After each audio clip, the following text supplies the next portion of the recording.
Hello friends, मेरा नाम है चंद्रजीत मुखर्जी और आप सभी का स्वागत है डी कोड आईएएस के यूट्यूब चैनल पर। दोस्तों, लास्ट क्लास में हम लोगों ने मॉडर्न हिस्ट्री के रिवीजन के दौरान जहां पे ख़त्म किया था वो था गांधी जी का इमरजेंस।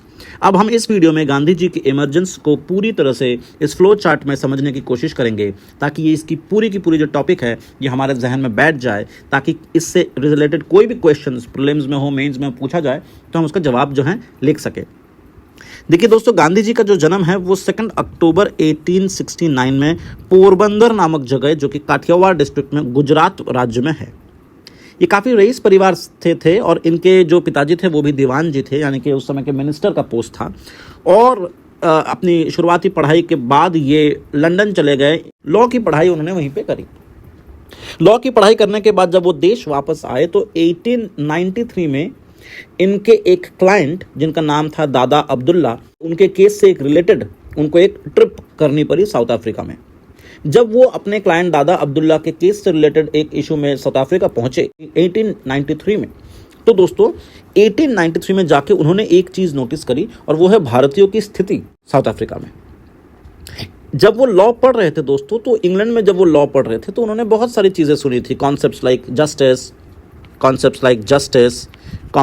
लाइक इक्वालिटी, ठीक है दोस्तों, concepts like rule of law, ये सब इनके जहन में था। लेकिन जब वे साउथ अफ्रीका पहुंचे तो वहां देखा कि ये सब चीज़ें जो हैं वो किताबी स्तर पे हैं, ज़मीनी स्तर पे नहीं है।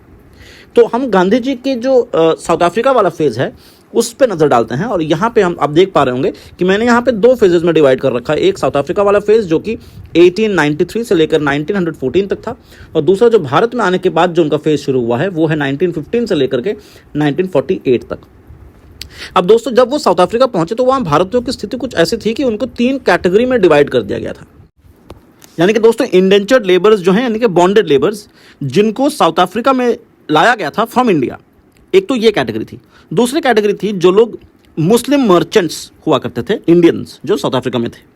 और तीसरे वे लोग थे जो कि भारतीय इंडेंचर्ड लेबर्स पहले रह चुके हैं, पहले साउथ अफ्रीका में काम कर चुके हैं, अब वो नहीं है, लेकिन देवर एक्स इंडेंचर्ड लेबर। और उन्होंने क्या किया है, उन्होंने साउथ अफ्रीका में अपने आप को सेटल कर लिया है। और ये तीनों की स्थिति जो थी बहुत खराब थी। अलग अलग तरीके की रेशियल डिस्क्रिमिनेशन वो लोग फेस कर रहे थे। और बुरी बात यह है कि जो लोग वहाँ सेटल हो गए थे साउथ अफ्रीका में, उन्होंने इस डिस्क्रिमिनेशन को अपने जीवन का एक पार्ट मान लिया था। गांधी जी ने जब ये सब देखा तो उनको बहुत ही तकलीफ हुई। उनको लगा कि जो भी उनको शिक्षा है उससे उल्टा ही यहाँ पे कुछ प्रैक्टिकली अप्लाई हो रहा है। तो उन्होंने सोचा कि हमें कुछ समय और साउथ अफ्रीका में बिताने चाहिए ताकि जो है हम इन चीज़ों को सॉल्व कर सकें। क्योंकि मेजॉरिटी, आप जो अगर फोकस करें तो मेजॉरिटी ऑफ द पीपल जो इंडिया से यहाँ लाए गए थे वो अशिक्षित थे। तो एक शिक्षित आदमी के वहाँ होते हुए अगर उनके ही देशवासी वहाँ पे पीड़ित हैं तो उनकी जिम्मेवारी, इन्होंने खुद ये जिम्मेवारी जो है उन्होंने महसूस करा और उन्होंने सोचा कि हमें कुछ करना चाहिए इन लोगों के लिए जो खुद भारतीय हैं। तो इन्होंने साउथ अफ्रीका में 2 हिस्सों में इनकी जो है स्ट्रगल रही। सबसे पहली जो पार्ट है इसको हम मॉडरेट फेज कह रहे हैं 1894 से 1906 का, और दूसरा फेज कह रहे हैं, ये सब साउथ अफ्रीका की बात है, और दूसरा फेज जो कह रहे हैं वो है पैसिव रेजिस्टेंस फेज। इसको सत्याग्रह फेज भी बोलते हैं। एक्चुअली में ये वो फेज है 1906 से 1914 में, जब ये सत्याग्रह एक ऐसा टूल, नॉन वायलेंट ऐसा टूल जो है वो डेवलप हुआ। तो फोकस करते हैं पहले वाले फेज में, which is the moderate phase. Moderate phase में दोस्तों ये पिटिशंस फाइल करते थे, प्रेयर्स करते थे सरकार से। उनको विश्वास था कि जो सरकार है, जो लंदन में जो गवर्नमेंट है, वहां पे रूल ऑफ लॉ एस्टैब्लिश्ड है, वहां पे अभी भी लॉ की बातें बोली जाती हैं, लॉ में विश्वास है लोगों का। सिर्फ इतना ही नहीं दोस्तों, उन्होंने नटाल, एक रीजन है साउथ अफ्रीका में, तो नटाल इंडियन कांग्रेस की स्थापना भी करी। एक ऑर्गेनाइजेशन क्रिएट किया, लोगों में अवेयरनेस फैलाने के लिए एक न्यूज़पेपर का भी उन्होंने उसका जो है उद्घाटन किया, आप कह सकते हैं, जिसका नाम था इंडियन ओपिनियन। और अलग अलग तरीके से उन्होंने ग्राउंड लेवल पे काम करना शुरू करा ताकि इन लोगों को, ये जो 3 कैटेगरी के लोग हैं, इन लोगों की वो आवाज़ बन सके। आवाज़ क्यों बनना चाहते थे? क्योंकि इनको जस्टिस नहीं मिल रही थी, इनको जस्टिस देने के लिए, इनको डिग्निटी देने के लिए।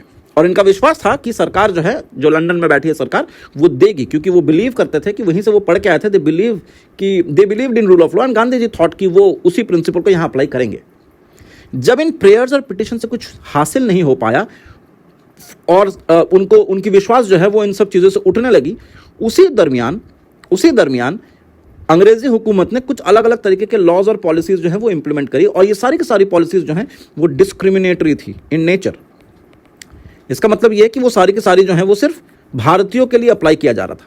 फॉर एग्जाम्पल, अगर कोई भारतीय है उसको रजिस्ट्रेशन अपना करवाना पड़ेगा, उसके लिए एक रजिस्ट्रेशन सर्टिफिकेट, ये कंपलसरी है, दूसरे लोगों के लिए नहीं है, सिर्फ भारतीयों के लिए। वो जहां भी जाए, चाहे वो एक कहीं पे पब्लिक प्लेसेस पे जाए, कहीं वो ट्रैवल कर रहे हो, उनको वो रजिस्ट्रेशन सर्टिफिकेट चाहिए, हमेशा उसको कैरी करना।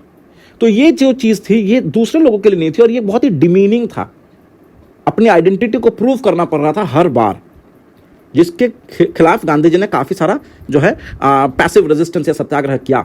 इसमें एक दफ़ा ऐसा आ गया कि आंदोलन के समय गांधी जी जो हैं इनको नॉन वायलेंट तरीके से सारे रजिस्ट्रेशन सर्टिफिकेट्स को पब्लिकली जला दिया उन्होंने, और फलस्वरूप वो जेल भी गए, उनके ऊपर काफ़ी लाठीचार्ज भी हुआ, वो जेल भी गए। लेकिन अल्टीमेटली जो है इसको अंग्रेजी सरकार, बाद में हम देखेंगे कि इस लॉ के साथ, इस पॉलिसी के साथ क्या होता है। एक और पॉलिसी अंग्रेज सरकार लेके आई कि जो भी शादी क्रिश्चियन लॉ के अनुसार रजिस्टर्ड नहीं है, जो भी शादियां क्रिश्चियन लॉ के साथ अनुसार जो है रजिस्टर्ड नहीं है, उन सब शादियों को इल्लीगल शादी मान लिया जाएगा, और उनसे पैदा होने बच्चे भी फिर इलेजिटिमेट घोषित कर दिए जाएंगे। अब ये जो चीज़ थी, ये जो स्टेप था अंग्रेजी सरकार द्वारा, ये काफ़ी ज़्यादा जो है पर्सनल एस्पेक्ट पे घुस रहा था, पर्सनल अरीना पे घुस रहा था, और वो भी बहुत ही डिस्क्रिमिनेट तरीके से। यानी कि हिंदू धर्म के लोग या मुस्लिम धर्म के लोग या फॉर दैट मैटर जो भी नॉन क्रिश्चियन है, उनकी शादी को वो इलेजिटिमेट कह रहे थे। तो इसके लिए भी काफ़ी प्रोटेस्ट हुआ, काफ़ी विरोध हुआ।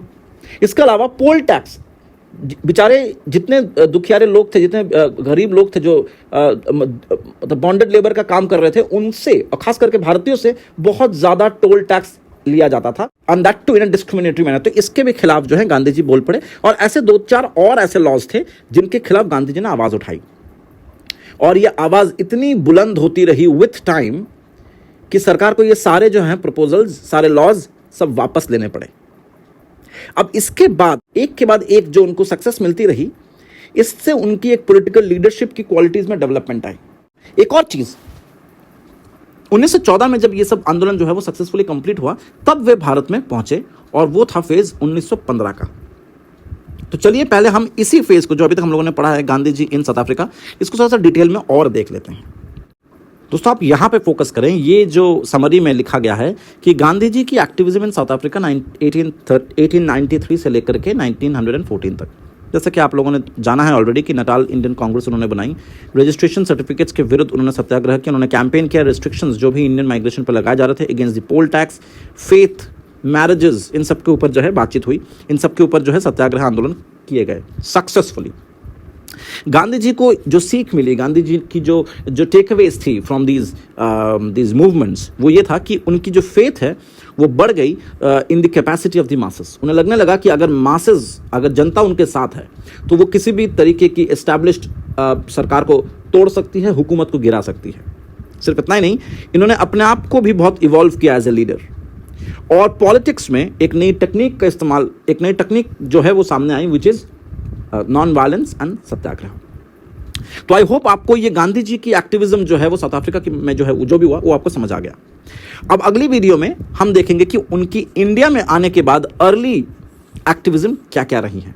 अगर आपको अभी तक वीडियो अच्छा लग रहा है तो आप जरूर चैनल को सब्सक्राइब करें। हम लोग जानबूझ के छोटे छोटे क्लिप्स निकाल रहे हैं ताकि आपको रिवीजन करने में आसानी हो। Thank you so much. जय हिंद।